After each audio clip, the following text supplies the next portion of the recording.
All right, good afternoon, everybody. Welcome back to another live stream. And I apologize for the countdown there, and I hope that we don't have any other hiccups. So I did get a new Mac like 2 weeks ago, and apparently I thought I had everything set up appropriately, but apparently I missed some stuff. So I'm going to check really quick here just to make sure that my audio is working properly. Give me just a second. All right. Just want to make sure that my mic is working. All right, good. Okay, my mic is working. All right, so today's stream is not going to be like very different than what we've covered in the past. In fact, I think that we've touched on every element that we're going to touch on today in a previous stream, but they were all like each element that we touched on was probably covered in a different part of the stream. So this is a stream that's repackaging this for an intentional purpose. So this is a very much a beginner level stream. So let's talk about what we're going to be doing today. So what we're going to be doing today is demonstrating for you for how you can leverage vibe coding with AI to essentially stand up your own like production grade website with minimal technical understanding. And when I mean minimal, my goal today is that we are not going to write a lick of code ourselves, like not a single line of code. We're going to use AI, and we're going to use some other tools as well. And then additionally, the goal is that we can do 100% of this within a web browser. So the goal here is to this is intended very much for beginners, who so I say minimal technical ability. Like there is a teensy bit of technical understanding that we're going to have. But the idea here is that like if you're a local business, for example, or even just for yourself, you want to build yourself a portfolio website, how can we leverage AI these days to make something that looks really good, even if I don't necessarily have the technical ability to write the code myself? And and if you've attended any of my previous streams before, I am kind of leery about this whole sense of vibe coding in general, just because it's not a perfect art, if you will.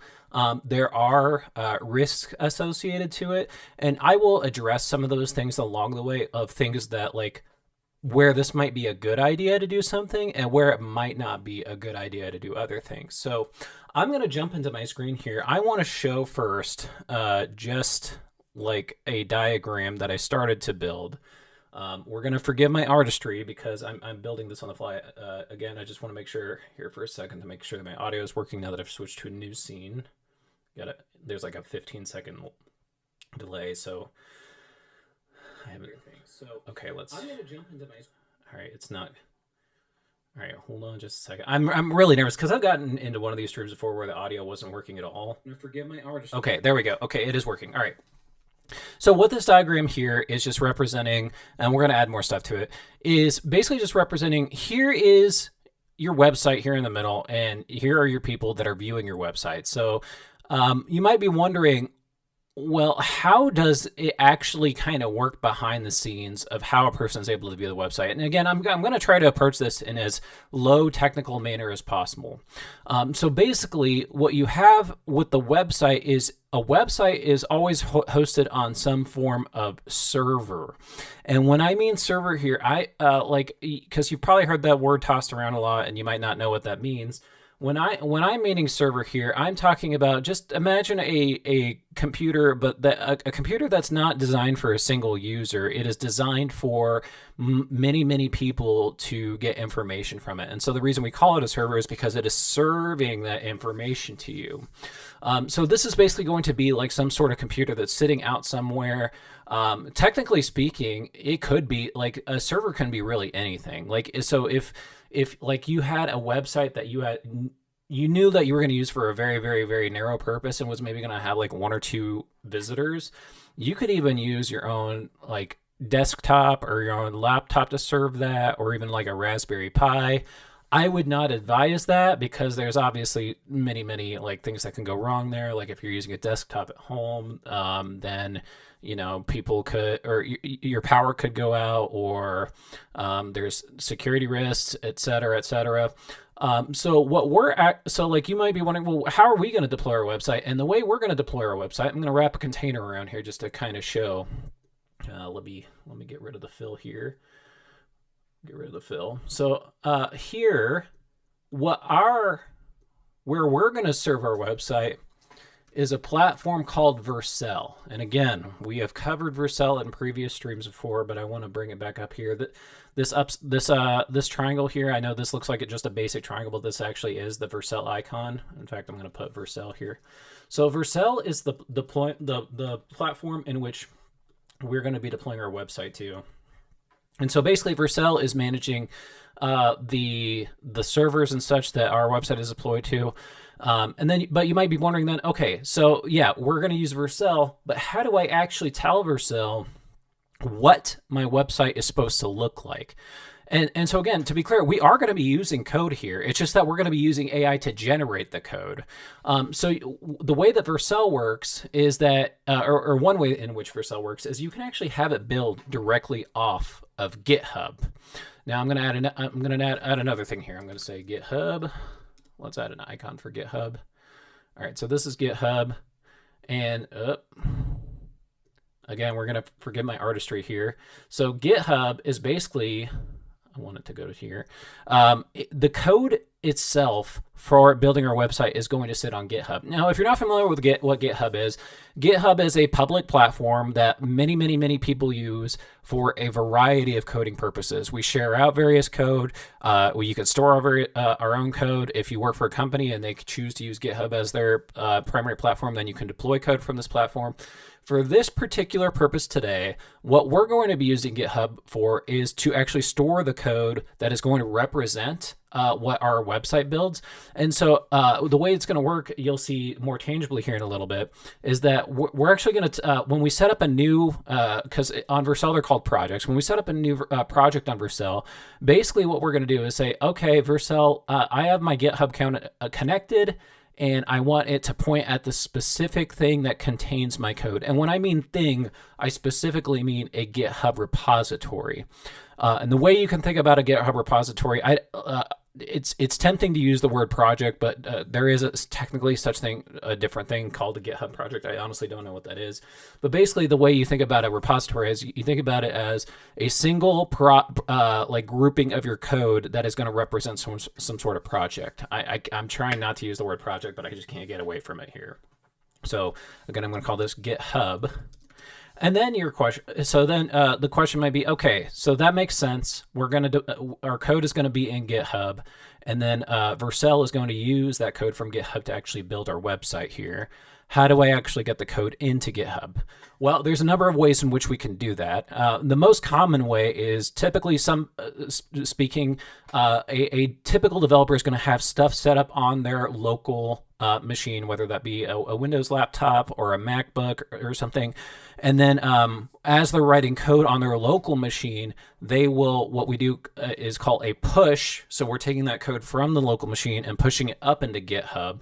But again, I want to approach this stream in a way that assumes that you are only basically have access to a web browser. Like you actually can't go installing local tools like in this hypothetical scenario. So in this hypothetical scenario that we're going to be working through today, there are devices out there that you actually can't really install these local tools on. And when I mean those devices, I'm talking about iPads and Chromebooks specifically. And that's because iPads, it's just that the nature of the iPad OS is locked down in such a way that you can't really do much native coding on there. And then Chromebooks are largely like internet-based devices, if that makes any sense. So a lot of students use Chromebooks, especially within schools and such. So then you might be wondering, okay, well, if we can't install things on our local machine, what is our option here? What we're actually going to do here is GitHub actually offers another offering. And again, this is something that we have covered before in a previous stream. I don't necessarily have an icon for it, but it is called GitHub Codespaces. And basically GitHub Codespaces is a development environment that works directly on GitHub. So it's basically behind the scenes doing some sort of cloud computing, whatever sort of thing. And then we can actually write code and stuff ourselves, including working with the AI tools. And then we can actually push this code from the code space directly back into GitHub. And then, so within this code space, this is where typically, again, all of our code is going to be written. Actually, the way that GitHub manifest or GitHub code spaces manifest is, so again, I was talking about how typical developers, we download all these special tools and stuff to our local laptops.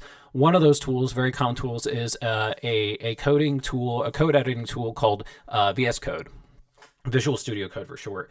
And VS Code, just for context, GitHub and GitHub code spaces, and then I'll go ahead and add the AI. I want to add like well, none of these icons look great. Well, okay, I'm just gonna make another square here. I'm gonna say this is GitHub Copilot. GitHub Copilot, this is the AI tool that we are going to be using today to actually write the code within the GitHub code space.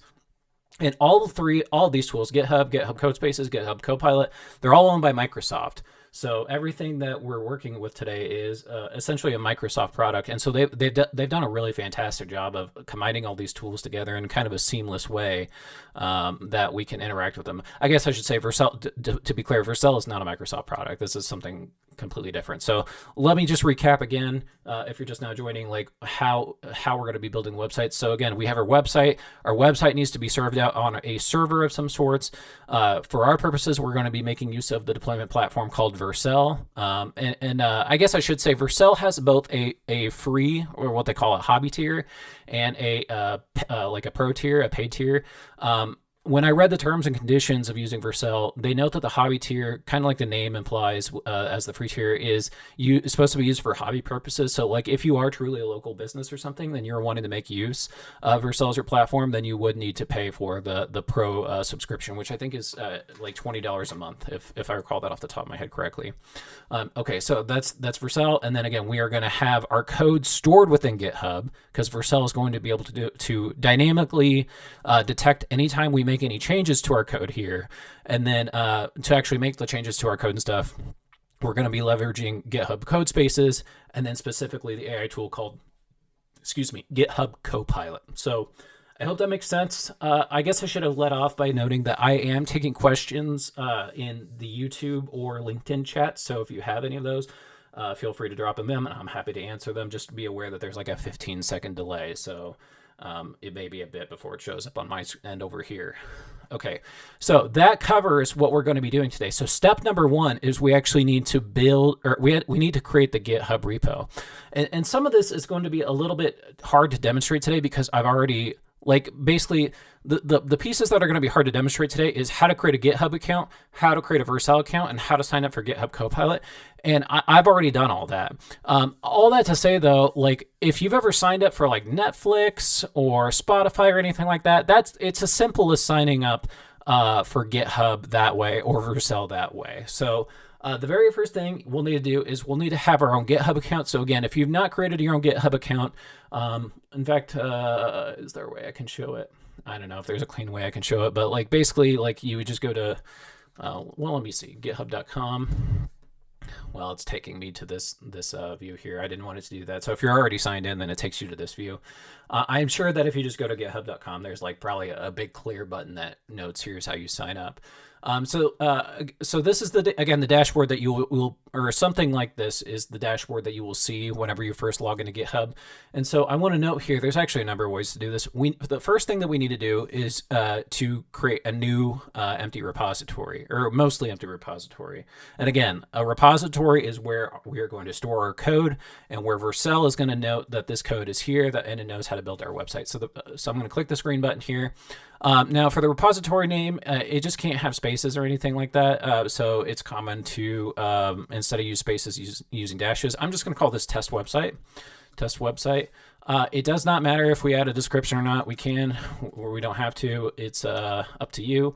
Now, as far as choose visibility goes, it doesn't matter which one you choose, public or you can make it private. As you can see further down here, I'm going to keep this public. And just to be clear, I'm going to delete all of this like right after the stream, so you won't be able to reference this necessarily. And that's okay, because we're not doing anything like super complex necessarily. Okay, so the only other thing that you do need to add here is, so if you see this space down here that says add.gitignore, just type in here next.js. And that's the only thing that we're going to be doing here. And the only reason, actually, you could have really picked anything in this list. It doesn't matter. The only reason that we're adding this here is I found out the hard way that you can only build a GitHub code space if you have at least one file in it. Like if it's completely empty, it won't build a GitHub code space. So that's why I'm just advising that we add just the simple gitignore file. And it doesn't, do I want to explain what a gitignore file is? Probably not. You can look it up for yourself. For our purposes today, it's neither here nor there. Like, and so yeah, so this is it. This is our repository, and let me just show you like what a more robust, fuller repository looks like. So I'm just going to grab this one at random. So this is another one that I have used in the past, but you can see here it's got a number of different folders or files, or what we in the coding community refer to more as directories. So each of these directories is going to have various things. So in here we only have one file. This is what we call a Jupyter notebook here, and again, not really important for our purposes today. Just kind of wanted to show what a more fuller repository looks like. So let's go back to the repository that we created, our test website. And so there's a couple ways that we can go ahead and create the GitHub code space that we're going to be leveraging today. One of the ways is just going up to the top left here and then going into code spaces. And then from code spaces here, then you can create a new code space. Perhaps probably the easier way to do this, quicker way to do this. So if you see here right in the GitHub repo, if you see this drop down that says code, now this is, so I was talking about before, if we were working on our local laptop directly and not using a GitHub code space, we would push the code up here, or push the code up from our local machine up into GitHub. That's what this is indicating here, this local tab, but what we want is the code spaces tab. So what code spaces is, we can just say, go ahead and create the code space on main. Okay, so you're going to see very quickly here, so for you seasoned people out there who are familiar with VS Code, this looks exactly like VS Code, and that's because essentially that's all it is. And so let's give a very quick tour here of like what you can what you're looking at. So I believe that this is what you will see by default. So off here on the left, this is our navigation window. So typically speaking, if it's highlighted up on, like, if you see like this little, like, oh, it's almost like 2 pages overlapping each other icon, this would represent our file explorer. So if we had additional files in here, you'd see them. You can see here that we already do have our gitignore file, and you can see when I clicked on that, then it opened this file into our main, I guess you could call it working space for lack of a better word. So this is where, like, if we actually wanted to write the code ourselves, this is generally the space in which we do it. We can ignore several of these other icons here, but the one, actually, let me pause on that for a second. I do want to show down here at the bottom. So in the bottom middle, we have this thing called the terminal.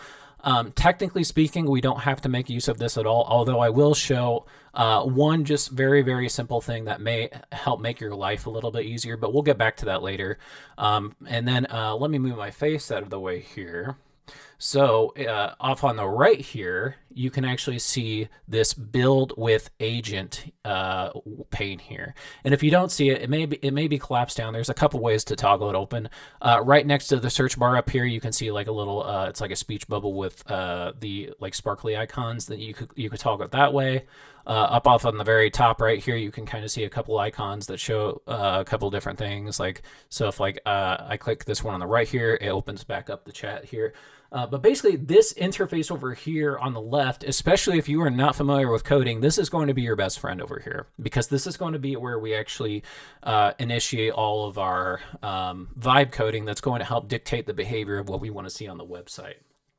Okay, so that is a very, very quick overview of GitHub code spaces. And again, if you were to download VS Code directly, your setup is going to look something very, very similar to this. Now, this like if you're wondering, if you're following along on your own machine and you might be wondering why are the colors a little bit different, and this is because I have my own settings set up to where like it will sync across all my devices. So whether I'm working locally on my MacBook or I'm working up in GitHub Codespaces, it recognizes the various things that I've applied as custom settings. And so one of the custom settings is that I just have the coloration set up a little bit differently. But functionally speaking, what you see on your screen should look more or less the same as what I'm looking at. Okay, so let's actually go ahead and build a website. So for your benefit, I actually, either in the LinkedIn stream or in the YouTube description, so I'm going to go to the YouTube description for this. Okay, so you can see in the GitHub description here, or I'm sorry, the YouTube description that I pasted this thing called the starter prompt. And so let's just go ahead and review this really quick. Basically, what I want to highlight here is you're going to see a bunch of technical verbiage in here, and I wrote this myself. You can ignore all the technical verbiage. This is just telling us behind the scenes, like the various like technologies that we want to use. And this is basically as technical as it's going to get, unless you want to go more technical yourself. So what am I trying to say here? So what this prompt here is basically going to do is we're going to feed it to the GitHub Copilot agent, and the GitHub Copilot agent is going to basically build our initial starter website using this prompt. Now, I guess one thing I forgot to highlight here is, so GitHub Copilot is not necessarily free. Let me go back to Codespaces here. And you actually do, so there is a free tier, and it's a limited free tier. I am on the paid tier. If it's not if GitHub Copilot is not showing up for you appropriately, you may have to go down to this icon here that looks like a person's icon, and then you can see like, well, sometimes there's a thing in here that says like sign in for model. Like GitHub Copilot. There's also another icon down here that looks like the little like alien guy icon, and then you may have to sign in there as well. But what I'm actually going to do, so I'm already signed in. So over here on the bottom right, I'm not able to zoom. Let me see if I can make this screen. Oh, there we go. I can make the screen a little bit bigger for y'all. Okay, so you can see here we are in agent mode, and so what agent mode is doing is basically agent mode is giving the AI autonomy to take various actions on your behalf. So we're going to keep this on agent mode the entire time, and then you can see here on the next to it we have this drop-down selector, and this represents all the various models that you can use for building or for whatever model that you want to use here. I guess what I want to call out here is you'll notice that there is a 0x and a 1x kind of usage there. So what that's representing is if you are a paid GitHub Copilot individual like myself, so I am paying for GitHub Copilot, anytime that I use any of these 0x models, then I'm not getting dinged on my quota for premium requests, because there is an associated quota to the premium request, and I honestly don't know what that quota is off the top of my head. It's rather large though. And then and just for context, like if you do run up on your quota, like there are ways to increase your quota. So yeah, so if I'm using one of these 0x ones, then I'm not getting dinged on my premium quota. But you'll see that I actually do intentionally have one of these premium models selected. And that's just because at least when you're getting going for the first time, because this very first pass here, after I run this command, you're going to see it's going to be creating a lot of different things. I just find that it's a, what's the word? I guess a safer bet, for lack of a better word, to use one of these more premium models instead. Oh, I see that 5.1 Codex is in here now. Okay, 5.1 Codex, that was just announced yesterday. Cool. So it's already in here. I'm actually going to make use of that one. So I've already copied the text that I showed here from the description, the starter prompt that I wrote. I'm just going to paste it in here, and then I'm just going to hit enter, and then it's going to start doing its thing. Oh, it looks like I haven't enabled 5.1 Codex there, so I just click the enable button. Now that is one thing I wanted to highlight as well, is as this is going throughout here, sometimes it will take actions on its own, and sometimes it will ask the user to take action for you, and that's really kind of just a safety measure. I don't think it's going to do it for this particular request, but for example, sometimes like the AI agent may need to reach out to the internet to reference internet documentation, and because it can be risky to reach out to the internet not knowing what sort of information out there, you would see like a sort of prompt show, or like a little, I shouldn't use the word prompt because that could get confusing. It would show up like a little like thing that would indicate to you asking, is it okay for me to reach out to the internet? And there are ways to toggle set up your settings in such a way that it would not do that. Like it would just automatically create it every time. So okay, so it's already starting to do its thing. I'm gonna go ahead and move my face out of the way one more time just to show you that it is starting to create files over here. So you can see here it's already created 2 empty directories. And again, we're not, unless you are really interested in doing this, 100% of what we're going to be doing here on out, you don't really even need to touch any of these files. And there is risk associated with that. So I guess while that's building, let's talk about some of that risk. So I would say that the pattern in which we are doing things today is good for sharing information only. What I mean by that is, so like, let's say I'm building a portfolio website for myself, or I am building, like let's say I'm helping a small business out and they're just wanting to share information about their business. That would be appropriate for like this kind of thing, for like how we're approaching like the vibe coding website kind of approach. The one thing that like I would be very cautious about is anything where you are interacting with like money. And there are kind of ways around that. So like I would never vibe code my way to build my own payment platform. Like that just sounds like a disaster waiting to happen. But there are other ways to kind of be more safe about that is like, for example, a lot of small businesses use a platform called Square. You may have seen it before. A lot of local coffee shops use it and stuff. And the nice thing about Square is a secure platform in and of itself, and then you can actually take whatever, like let's say you're a coffee shop, for example, and you have like you want to be able to set up a thing online where people can order their coffee online early. I'm laughing for a reason, and the person who's watching this and knows why I'm laughing. I don't know if this person is watching though. But anyway, let's say you're a coffee shop, you set up your Square thing. So all the secure payment is being done through Square, and Square actually has the ability to where you can actually like take a Square module, like well, not a literal Square module, but a module created by Square and embed it on your website. So that way they're still doing all the payment processing and stuff. It's just there's a ton of risks there just trying to build your own payment platform.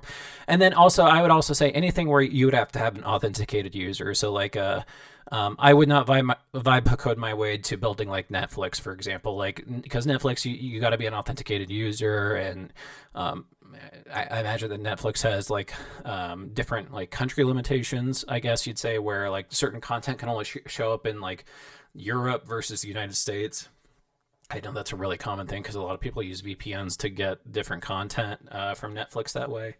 But yeah, you can see off on the right here there that GitHub Copilot is still doing its thing. Now, what I do want to show here while this is still cranking this out is you'll see all these files here that are being created off on the right, and you'll notice they all show up in green. If we actually go back to GitHub right now to look at our repository and I do a refresh here, you'll notice that the code is not here. And that is because I'll demonstrate how to do this in a bit, but like, again, we actually have to make sure that the code from wherever we're working at, and in this case, it's GitHub Codespaces, we need to get that code from here into the GitHub repository, and we do that with a what we call GitHub push. Looks like sometimes if it's going for a while, then it might Copilot might ask you to continue. So I'm going to go ahead and select continue, and it looks like it's coming up close here on the end though. I think that let me look in here, and again, you don't have to worry about this yourself. Yeah, so allow. I don't know what it was asking me for there. By the way, drink of the day is Diet Pepsi, but I got it from Panda Express in this large cup. Except this cup is like extremely tall, and I'm constantly afraid of accidentally knocking it over. Okay, so I'm gonna go ahead and run this. All right, so So again, like GitHub Copilot can take certain actions where like it would actually, so you can see it's actually making use of the terminal down here. Generally speaking, I've found that working with at least some of these premium models, so like this is Google, or I'm sorry, OpenAI GPT 5.1, or even like a Claude 4.5, I've not seen anything that is like bonkers, oh, I shouldn't be clicking this. And you always do want to be careful, but basically what I'm trying to say is like, at least if you're following along directly with what I'm doing today, you should be able to safely click the allow button every single time it's asking you for something. But it's always good to review. All right, so let's see. It looks to me like it's coming up on being completed. All right, we'll give it just a second.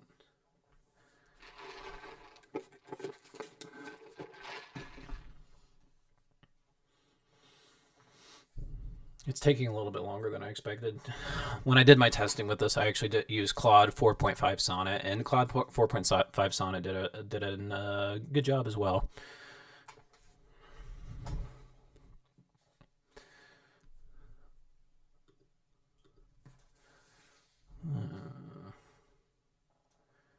I thought we were getting close.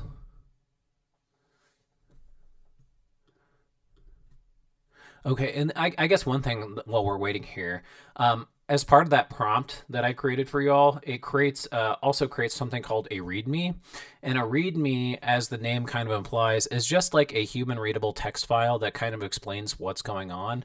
And so you can see that I have a README that whenever we actually, well, I'll show how this renders back whenever we push it back into GitHub, but it's basically, it demonstrates instructions for how you could build this, like actually run all the proper commands to build this yourself. If you want to. All right. Is it still running? I feel like it's coming up on the end here.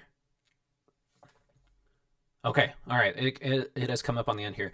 Okay, so now you'll see, notice that all these files are green with the exception of this one, which is orange. So green files, so this is basically, again, I don't want to go too technical today, but the way that, again, we are managing our files is using Git, which is essentially a version control management kind of thing, where like the nice thing about Git is like if, like, let's say I start to build my website and then I commit all my code and then I go and make another update and then I decide I don't want to make that update, then I can always do a rollback. So in terms of this user interface here, anything that shows up in green is a brand new file that's being created, or if it's showing up as yellow, then that means that we've made edits to the file. And then specifically for VS Code using GitHub Copilot, if you see this like square with a circle in it, that is just basically representing that this was a file that was created by AI. So now how do we actually get this back into the GitHub repository so that it all shows up here? Well, that is as simple as going to the user interface on the left here again. So this is the other thing I wanted to show. So we've been focused here on the pages icon for a little bit, but there's another icon here. You can see it's got like it's like kind of showing like a little bit of a graph icon. It shows 17 here, and that is because it's showing 17 changes. And so this is how we commit our code. So actually the very first thing that we need to do is we need to first stage our changes. And so staging our changes is just simply as simple as going to where you can see changes here and then like a plus icon.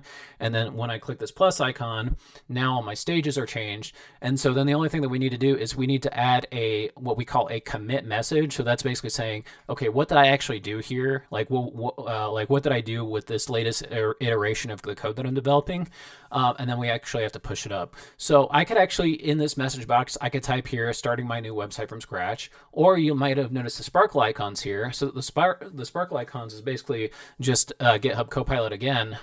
It will write your commit message for you. And then simply put, it is, so you can just do a straight commit, but we actually want to do a commit and a push, because the push is going to push it back into GitHub. So I'm going to off on the right here with this drop down menu. If I just click commit and push, then you'll see that this will go to empty because we've not had any changes. And then when I refresh this, now all of our code should show up. And recall I was talking about that README. Boom, here's our README. And it's just showing here what is the tech stack that we're using, what's the project structure, how do you install your dependencies, et cetera, et cetera. This kind of is neither here nor there for like if you want to stay out of the code completely, you don't even have to touch any of this. But that basically, we have created our website already. Now we just need to connect it to Vercel appropriately. Now, so over in Vercel, I've already logged into Vercel. So again, Vercel is as simple as signing up for Netflix or whatever. And the other thing that you'll need to do with Vercel, and I'm not going to be able to show this because I've already done it, is I think, so if you go up to the top left here, and then you can see like this little drop down area, you'll see a space where we can click Create Project. And you'll notice on here that I already have my my personal GitHub repository, or my GitHub profile already connected. So you can see, I can already see all of my GitHub projects over here. You may have to do, like, I imagine that if you're doing this for the first time, you'll have to there's probably some button that says connect to GitHub, and then it'll pop you over into GitHub, and then you just click authorize. Again, like nothing super fancy here. But you can see I've already created my test website here. So let's go ahead and click this import button. And for the import button, basically all of this should be good to go. So I'm going to go ahead and click deploy, and we'll give it a minute, and hopefully it'll build our website. And we should be able to preview here in a minute.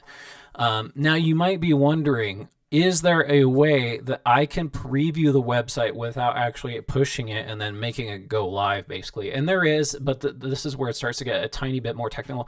Oh, it's already done. So let's go ahead and preview it.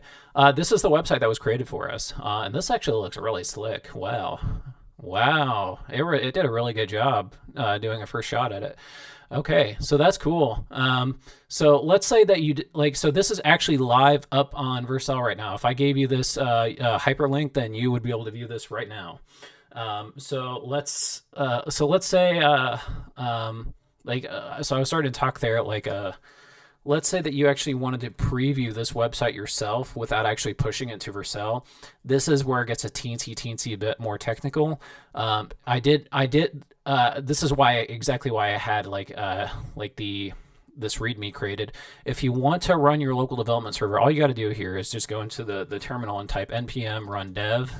And what that is going to do is, you'll notice that it's trying to open up this window here. And what this window here is basically going to be reflective of our website. So even though this looks like obviously it looks the exact same like Vercel, because it is the same. It's just that this is a local preview where nobody else can see what this is. So if I went in here, and I started making updates, then I could toggle back over here and then start to see that reflected. So let me actually go ahead and demonstrate how we can use vibe coding to start making enhancements with just plain language. So let me move my face again because I want to reveal. Not that way. This way. Okay. So we got our chat window over on the left here. Now I want to start a new chat. Starting a new chat is just as simple as going to this icon over here that says the plus. And let's say I wanted to add a new page that represented a calculator. I'm going to say, please add a new page that has a fully functioning calculator to my website. Okay, so it is going to, it's going to build this. It's going to take the steps that it needs to take here. So we'll let it do its thing for a few minutes. This should be much faster than the initial website build, because we're not asking nearly as much now. Although I did just ask for a calculator, so it might need to build all the proper code to actually do the calculations. So we'll see. I don't think it should take too terribly long. Okay.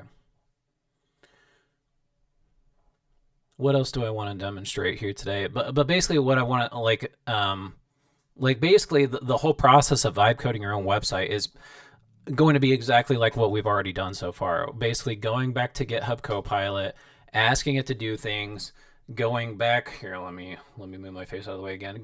Going back to this interface here, committing your files back, and then every time you push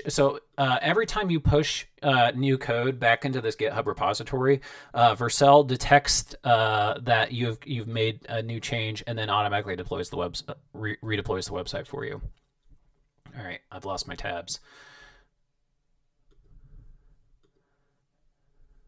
Okay. Let's give it another minute here. And what else do I want to show today?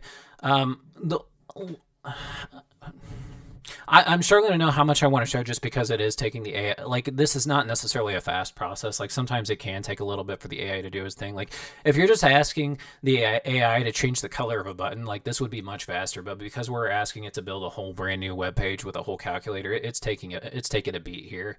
So I guess one thing that I do want to highlight is that you can, like, let's say, hypothetically, I like the look and the feel of Apple's website. What you could actually do is you could take Apple's website URL here, just copy it, and then come back into the interface over here, or into like the GitHub Copilot interface over here, and say, I really like the look and feel of this specific website. Can you please like match the look and feel? And what it will do is it'll reach out to Apple's website, look at the kind of code files and stuff that it can look at, and to get a sense of that look and feel, and then start building away at like what you want there. Yeah.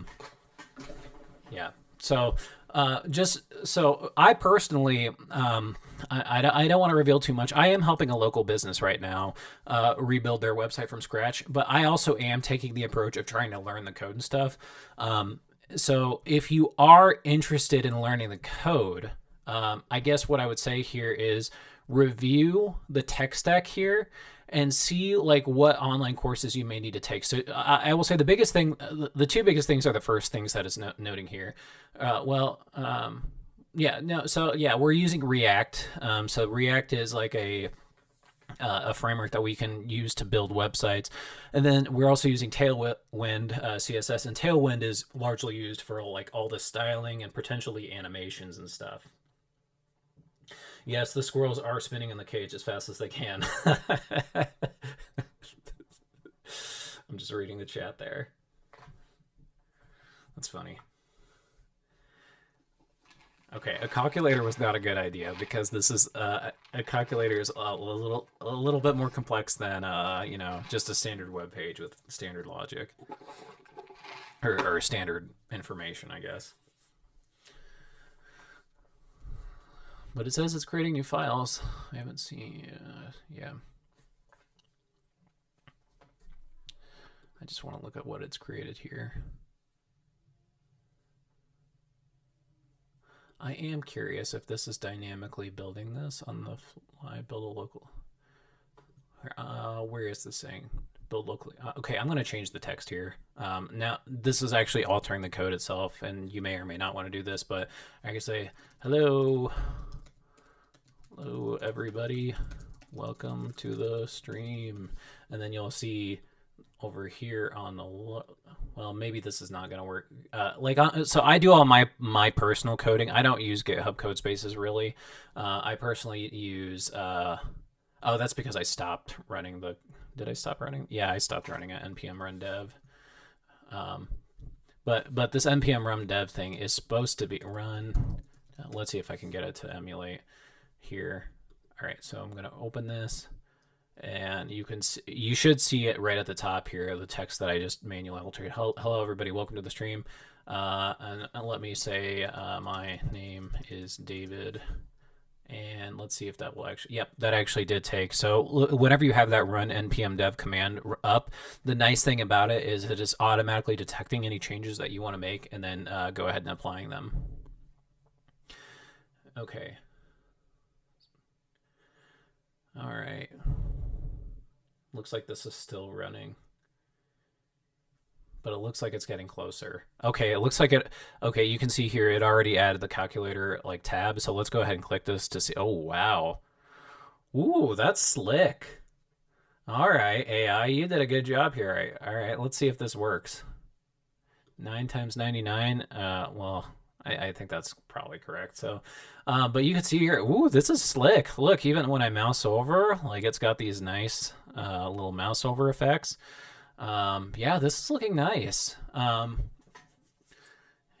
So let me see if this is actually finished running it. But you can see here, so like this website out here, this is the vercel version. This is the one that's already out like and published. Because we've not pushed our changes back, you can see, or changes back into GitHub yet from the GitHub Codespace, they're not showing up on the actual public view quite yet. All right, let's see how we're doing.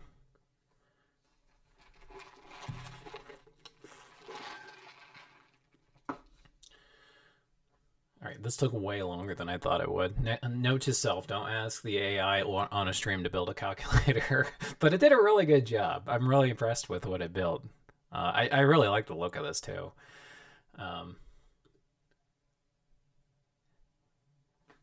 Yeah. All right, it is almost done.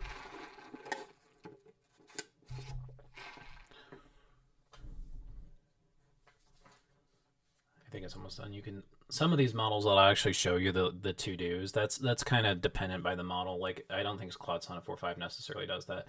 Okay, it looks like it's like usually when it runs at the end, it'll get like an output of like what it did and stuff. So you can see it created a couple new pages. If it's yellow, it modified a number of pages. So I can go back to Git here. I need to stage all my changes by clicking this button. I need to add a Git. I need to add a commit message. I can just simply do that by having the AI write one for me with the sparkles icon. Press the down arrow key, commit and push. You'll see that my code is pushed up here into GitHub. And then again here. So this is the actual website that we deployed with Vercel. Let me move my face out of the way again here. So if I refresh it, it takes like it depends. Like sometimes like Vercel is like almost instantaneous. Sometimes it is like 30 seconds or so. But okay, it looks like it's something's starting to happen. Okay. All right. So this is again the actual public facing website that again, if I drop this link in the chat or something, you all could go and view it right now. If I press the calculator page, then I can do hold on. What can I do here? All right, calc. I just want to figure out a calculator.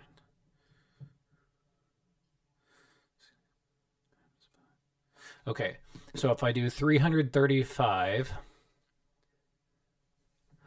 divide that by 5, you get 6, 7.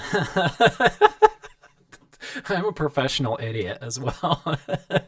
Okay, but that demonstrates that the calculator actually works appropriately.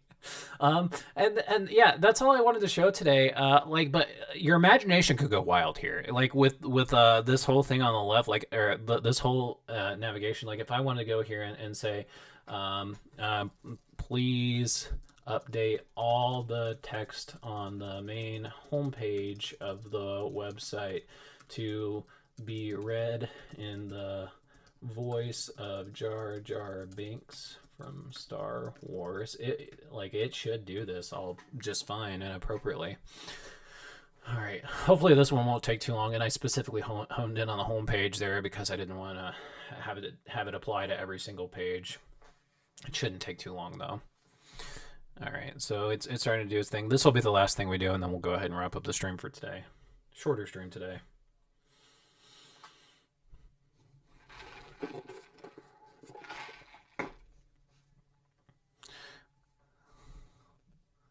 I can't believe I just made a 6-7 joke. I've got a 7 and 8-year-old daughter, and they actually don't do it themselves, but they're annoyed by it because their classmates do it nonstop. Okay, so it looks like it's starting to do its thing here. Almost done, probably. So when you're actually writing the code itself, if you want to look at the code editor, if you're wondering, when it shows up as red, that means the lines that it is intending to delete, and then if it shows up as blue or some other color, then that's the lines it's intending to add. I'm going to go ahead and run this, npm run build.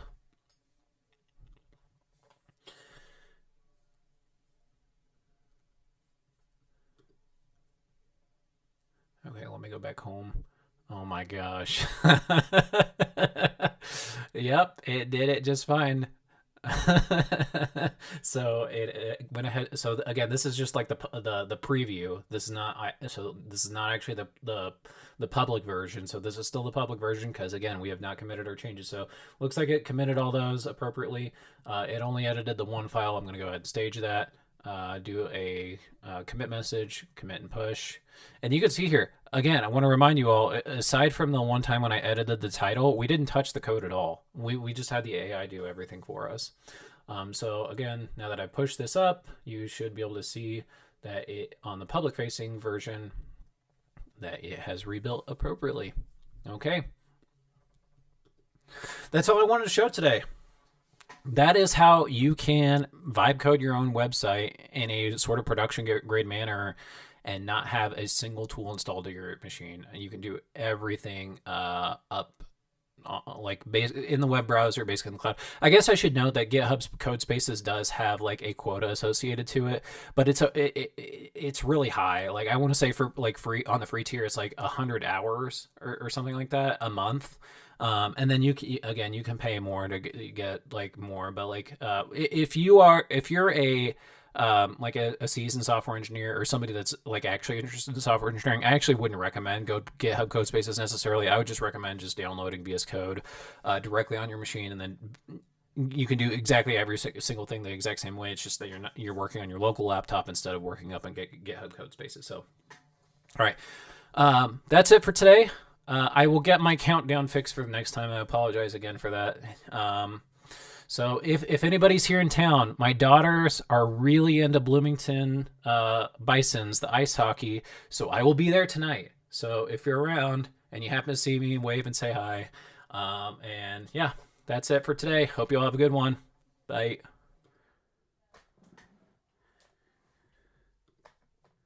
I apologize again for that. So if anybody's here in town, my daughters are really into Bloomington Bisons, the ice hockey. So I will be there tonight. So if you're around and you happen to see me, wave and say hi. And yeah, that's it for today. Hope you all have a good one. Bye.